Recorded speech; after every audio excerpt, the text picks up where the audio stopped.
السلام علیکم ورحمۃ اللہ وبرکاتہ نحمدہ ونصلی علی رسول الکریم اما بعد اللہم صلی علی محمد وعلی آلہ وصحابہ اجمعین۔ 16 ذو الحجہ آج ہے، اور ہمارے جمعے کا جو موضوع ہے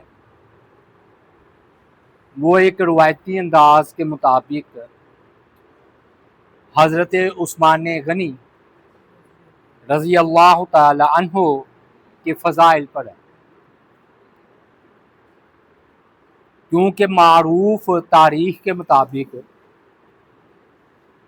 حضرت عثمان غنی رضی اللہ تعالی عنہ 18 ذو الحج یا 17 کو ان کی شہادت ہوئی۔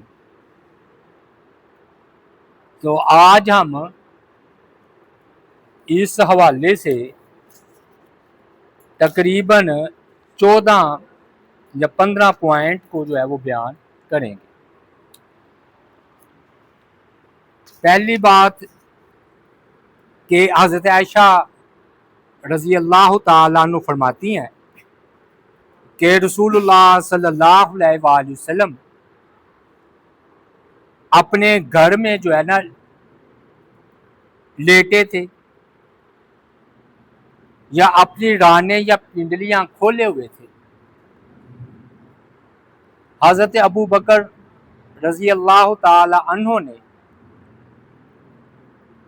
آنے کی اجازت مانگی تو انہیں اجازت دے دی گئی۔ اسی حالت میں انہوں نے کچھ بات چیت کی، پھر حضرت عمر رضی اللہ تعالیٰ عنہ تشریف لائے، انہوں نے بھی اندر آنے کی اجازت طلب کی، انہیں بھی اجازت دی گئی، پھر بھی آپ اسی حالت میں بات چیت کی۔ پھر حضرت عثمان غنی رضی اللہ تعالیٰ عنہ تشریف لائے تو نبی علیہ الصلوۃ والسلام ایک دم بیٹھ گئے اور اپنے کپڑے درست کر لیے، میں پنڈلیاں یا رانے آپ نے ڈھانپ لی۔ جب وہ چلے گئے تو حضرت عائشہ رضی اللہ تعالی عنہا نے کہا کہ اللہ کے رسول جب ابو بکر آئے تو آپ نے کوئی جنبش نہیں کی، حرکت نہیں کی، نہ ان کی پرواہ کی۔ پھر عمر آ گئے تو آپ نے ان کے لیے بھی کوئی جنبش اور حرکت نہیں کی، پرواہ نہیں کی۔ پھر جب عثمان آئے ہیں تو آپ بیٹھ گئے ہیں۔ تو نبی علیہ الصلوۃ والسلام نے فرمایا فقال الا استحیی من رجل تستحیی منہ ملائکہ، فرمایا کہ میں ان سے حیا کیوں نہ کروں جس سے فرشتے حیا کرتے ہیں۔ تو عثمان غنی رضی اللہ تعالی عنہ وہ ہستی ہیں جن سے فرشتے بھی جو ہے نا وہ حیا کرتے ہیں۔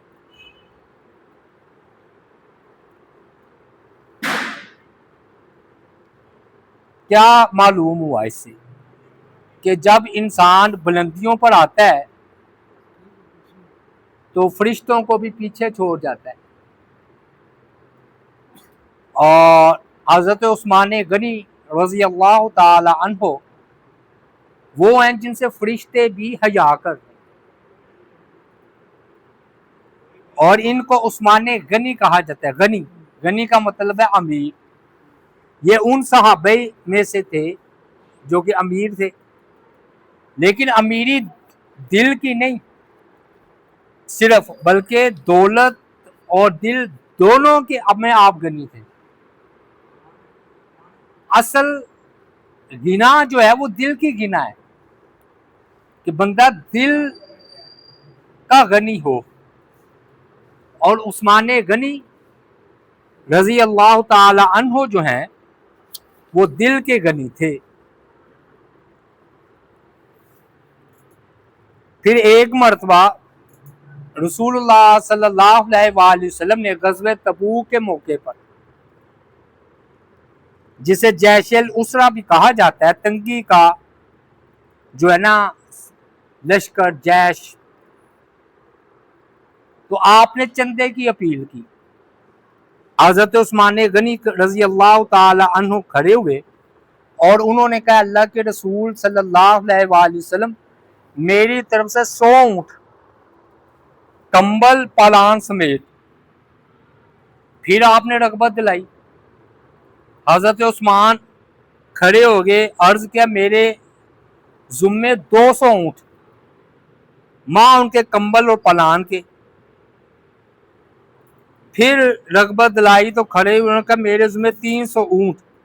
گویا کہ سب کو ملایا جائے 300 یا 600 اونٹ حضرت عثمان غنی رضی اللہ تعالی عنہ نے غزوہ تبوک پر پیش کیے.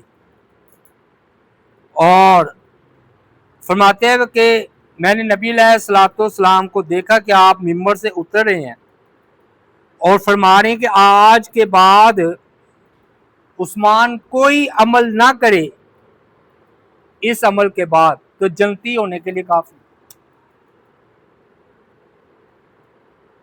تو اب معلوم کیا ہوا کہ عثمان غنی رضی اللہ تعالی عنہ نے اپنی دولت سے جنت جو ہے وہ کمائی ہے. پھر ایک اور حدیث میں ہے کہ نبی علیہ السلام نے فرمایا ما ذر عثمان ما عمل بعد اليوم مرتين، آج کے بعد عثمان کوئی عمل نہ کرے تو اسے کچھ نقصان. اتنی زبردست خدمات انہوں نے غزوہ تبوک کے موقع پر پیش کی اور آپ اتنے جو ہے وہ خوش ہوئے. پھر انہیں سفیر رسول کا مقام بھی حاصل ہے. نبی علیہ الصلوۃ والسلام نے حدیبیہ میں جو ہمارا موضوع چل رہا ہے، نبی علیہ الصلوۃ والسلام نے مکہ میں ان کو سفیر بنا کر بھیجا کیونکہ مکہ والے بھی ان کی عزت کرتے تھے. تو سفیر اس کو ہی بنایا جاتا ہے جس پر اعتماد ہو.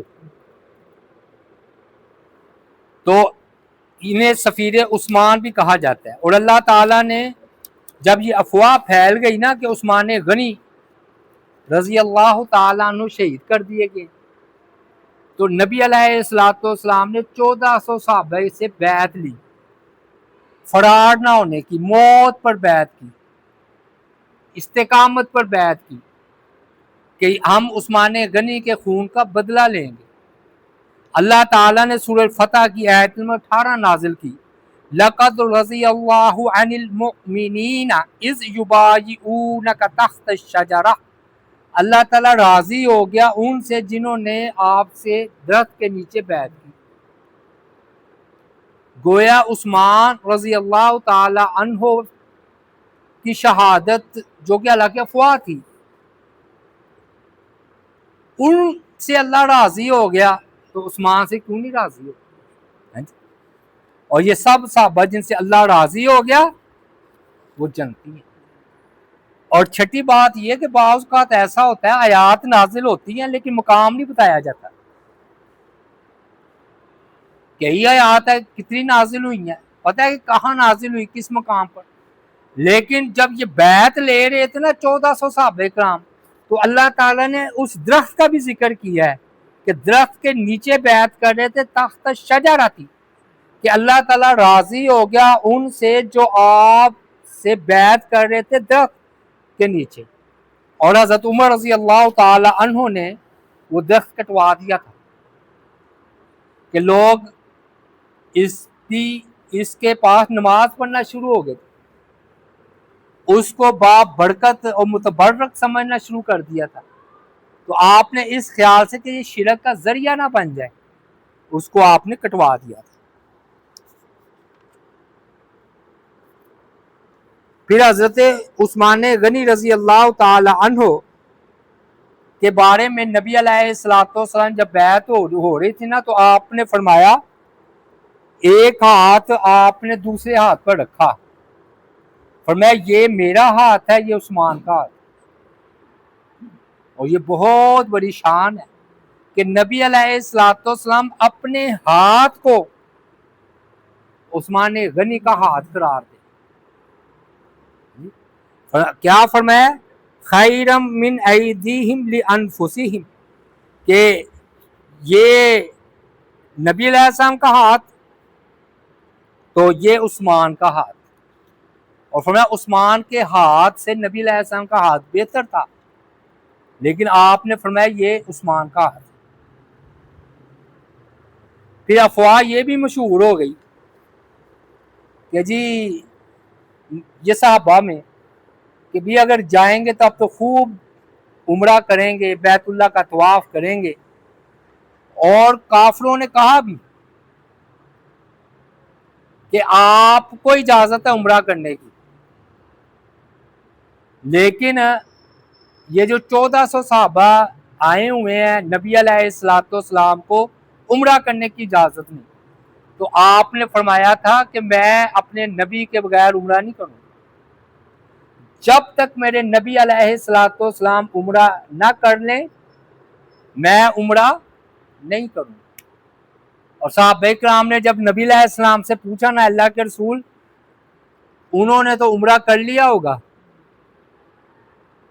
آپ نے فرمایا کہ عثمان میرے بغیر عمرہ نہیں کرے، اور ویسے ہی یقین ہوتا ہے نا، اعتماد ہوتا ہے، تو آپ نے فرمایا کہ عثمان میرے بغیر عمرہ نہیں کریں گے۔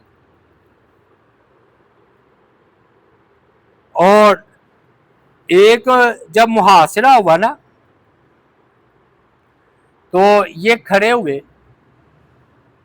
اپنے گھر کے چھت پر اور فرمانے لگے کہ لوگوں بتاؤ جب ہم مدینہ آئے تو مسلمانوں کو پانی کی تنگی کا سامنا کرنا پڑا، میٹھے پانی کا، اور بیر روما کا کنواں تھا، تو نبی علیہ السلام نے فرمایا کہ کون روما کنواں خریدے اور اپنا ڈول مسلمانوں کے ڈول کے ساتھ کر دے، تو اس کے عوض یہ کنواں خریدے گا میں اسے جو ہے نا جنت کی بشارت دیتا ہوں۔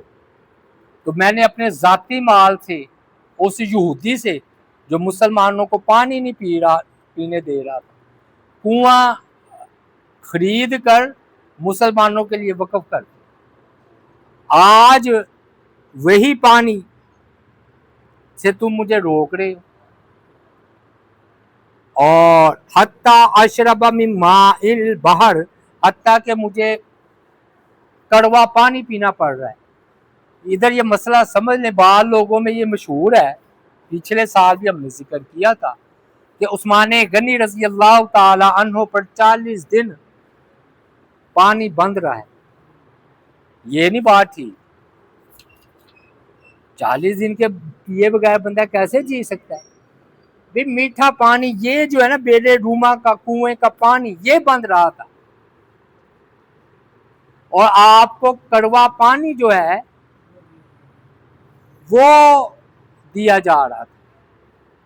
پھر فرمایا کہ میں تم کو اللہ اور اسلام کی قسم دیتا ہوں، کیا تم جانتے ہو کہ یہ مسجد نمازیوں پر تنگ ہو گئی تھی، لوگ کثرت کے ساتھ ہو گئے تھے۔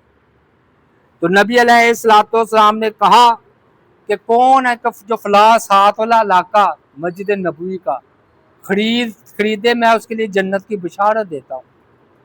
تو نبی علیہ السلام نے اپنے جب یہ بات کہی تو میں نے اپنے ذاتی مال سے ساتھ والی زمین خرید کر مسجد نبوی کے ساتھ ملحق کر دی، اور آپ نے مجھے جنت کی خوشخبری دی۔ لوگوں نے کہا ہاں، مگر فرمایا آج تم مجھے 2 رکعت ادھر پڑھنے کی اجازت نہیں دے رہی کہ مسجد نبوی میں میرا داخلہ تم نے بند کر دیا۔ تو پھر کہا میں تمہیں اللہ اور اسلام کی قسم دیتا ہوں، کیا میں نے اپنے مال سے جب غزوہ تبوک کے موقع پر سواریوں کی کمی تھی تو میں نے لشکر کو سامان اور اسلحہ خرید کر نہیں دیا تھا؟ لوگوں نے کہا کیوں نہیں؟ اور فرمایا تم کو اللہ اور اسلام کی قسم دیتا ہوں، کیا تم جانتے ہو کہ نبی علیہ السلام شبیر پہاڑ، یہ مکہ میں ایک پہاڑ تھا، تو نبی علیہ السلام کے ساتھ ابو بکر، عمر اور میں تھا تو پہاڑ ہلا، حتیٰ کہ اس کے پتھر جو ہے نیچے گر گئے۔ تو نبی علیہ السلام نے اپنے پاؤں سے ایڑی ماری، فرمایا اے شبیر ٹھہر جا، تجھ پر ایک نبی، ایک صدیق اور دو شہیدان دو شہید کھڑے ہیں، ابو بکر صدیق، میں نبی، اور عمر اور عثمان شہید۔ تو فرمایا اللہ کی قسم انہوں نے گواہی دی میں شہید ہوں۔ یہ 3 بار کا، یہ ترمذی نسائی کی روایت۔ گویا آپ صلی اللہ علیہ وآلہ وسلم نے ان کے جنتی ہونے کی، ان کی سخاوت کی وجہ سے اور ان کے شہید ہونے کی پہلی پیشین گوئی کر رکھی تھی۔ بعض لوگ کہتے ہیں جی، اعتراض کرتے ہیں عثمان غنی پر کہ انہوں نے رشتہ داروں کو جو ہے نا عہدے دے رکھے تھے۔ پہلی بات تو یہ ہے کہ یہ کہاں پر لکھا ہے کہ عہدے دینا رشتہ داروں کو یہ غلط بات ہے؟ کہاں لکھا ہے ہی نہیں۔ شرط ہے اہلیت کی، کہ اگر اہلیت ہو، صلاحیت ہو، قابلیت ہو تو اپنوں کو بھی عہدے جو ہے وہ دیے جا سکتے ہیں۔ کوئی قرآن مجید کی آیت، کوئی حدیث ایسی نہیں جس میں کہا گیا ہو کہ اپنے رشتہ دار کو کوئی عہدہ نہیں دیا جا سکتا، انہیں وزیر نہیں بنایا جا سکتا۔ ٹھیک ہے، قابلیت ہو تو ٹھیک ہے۔ عثمان غنی رضی اللہ تعالی عنہ نے رشتہ داروں کو عہدے دیے، یہ بھی کوئی اتنے نہیں تھے، 3-4 تھے۔ یہ لوگوں نے بہت افواہ پھیلا رکھی ہے کہ انہوں نے جو لو جی عہدے دیے، بھائی کتنوں کو دیے؟ اتنی بڑی حکومت ہے تو 3-4 کو عہدے دیے ہیں۔ دوسری بات، قرآن مجید سے الٹ ثابت ہے۔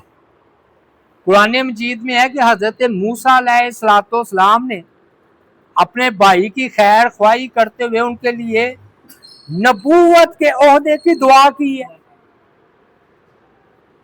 اور پھر سلیمان علیہ السلام یہ بادشاہ اور خلیفہ ہوئے ہیں، داؤد علیہ السلام کے بعد بیٹے تھے، تو بیٹے کو عہدہ دینا غلط تو نہیں ہے۔ پھر اس کے بعد حضرت علی رضی اللہ تعالیٰ عنہ کی شہادت کے بعد حضرت حسن رضی اللہ تعالی عنہ خلیفہ بنے۔ ہم مانتے ہیں برحق تھے، سچے تھے، اہلیت تھی، تو معلوم ہوا حضرت علی نے ایسا کیا۔ پھر حضرت ابراہیم علیہ السلام، انہوں نے اکثر اپنی اولاد کو دعاؤں میں یاد رکھا ہے۔ جب بھی وہ دعا کے لیے ہاتھ اٹھتے ہیں تو وَمِن ذُرِّيَّتِي وَمِن ذُرِّيَّتِي کے الفاظ آتے ہیں، بلکہ انہوں نے جب دعا کی کہ اللہ آخری نبی وہ میری ہی اولاد میں سے، میری نسل میں سے بھیج، اللہ نے قبول کی ہے دعا۔ تو اس لیے یہ صلہ رحمی بھی ہے، کوئی مسئلہ نہیں کہ اس سے پتہ چلتا ہو کہ بھی اپنے رشتہ داروں کو عہدہ تم نہ دو۔ پھر ایک اعتراض اور کیا جاتا ہے کہ جی احد کے دن وہ بھاگ گئے تھے۔ ہم بھی کہتے ہیں آپ بھاگ گئے تھے۔ پہلی بات تو یہ ہے کہ بھاگے کیوں تھے؟ بزدلی کی وجہ سے نہیں بھاگے۔ جب نبی علیہ السلام کی افواہ پھیل گئی شہادت کی تو غم زدہ ہو گئے۔ تو غم کی حالت میں انہوں نے بھی یہی اجتہاد کیا کہ اب لڑنے کا کیا فائدہ، تو وہ پھر مدینہ چلے گئے۔ تو یہ بھاگنا نہیں کہتے، یہ غم زدہ کہنا زیادہ مناسب ہے۔